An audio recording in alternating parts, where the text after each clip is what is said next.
చాలామంది screen play writers నేను technical words రివ్యూలు చెప్తున్నాయి కూడా నేను చూస్తూ ఉంటా. నాకు అవన్నీ తెలియవు, నాకేం తెలియదు. నాకు తెలిసిన సినిమా ఒకటే. నాకు సినిమా థియేటర్కి వెళ్ళి నచ్చితే ఒక ఆడియన్గా నేను విజిల్ కొడతా, చప్పట్లు కొడతా. ఇదే నాకు తెలిసిన సినిమా, అదే తీస్తా.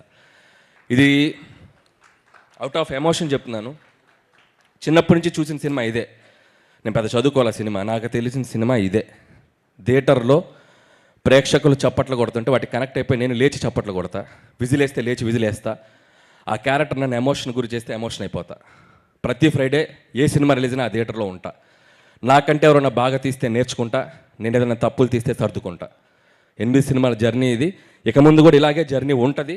మీ ఆశీర్వాదం, మీ బ్లెస్సింగ్స్ అందరూ మీడియా మిత్రులు. నిజంగా ఈ సినిమాని మీడియా మిత్రులు ప్రతి ఒక్కళ్ళు సినిమా రిలీజ్ అయ్యాక ఫస్ట్ షో ప్రసాద్ ఐమాక్స్లో చూసి అందరూ 80 to 90% అందరూ నాకు పర్సనల్గా ఫోన్ చేసి విష్ చేశారు. Thank you.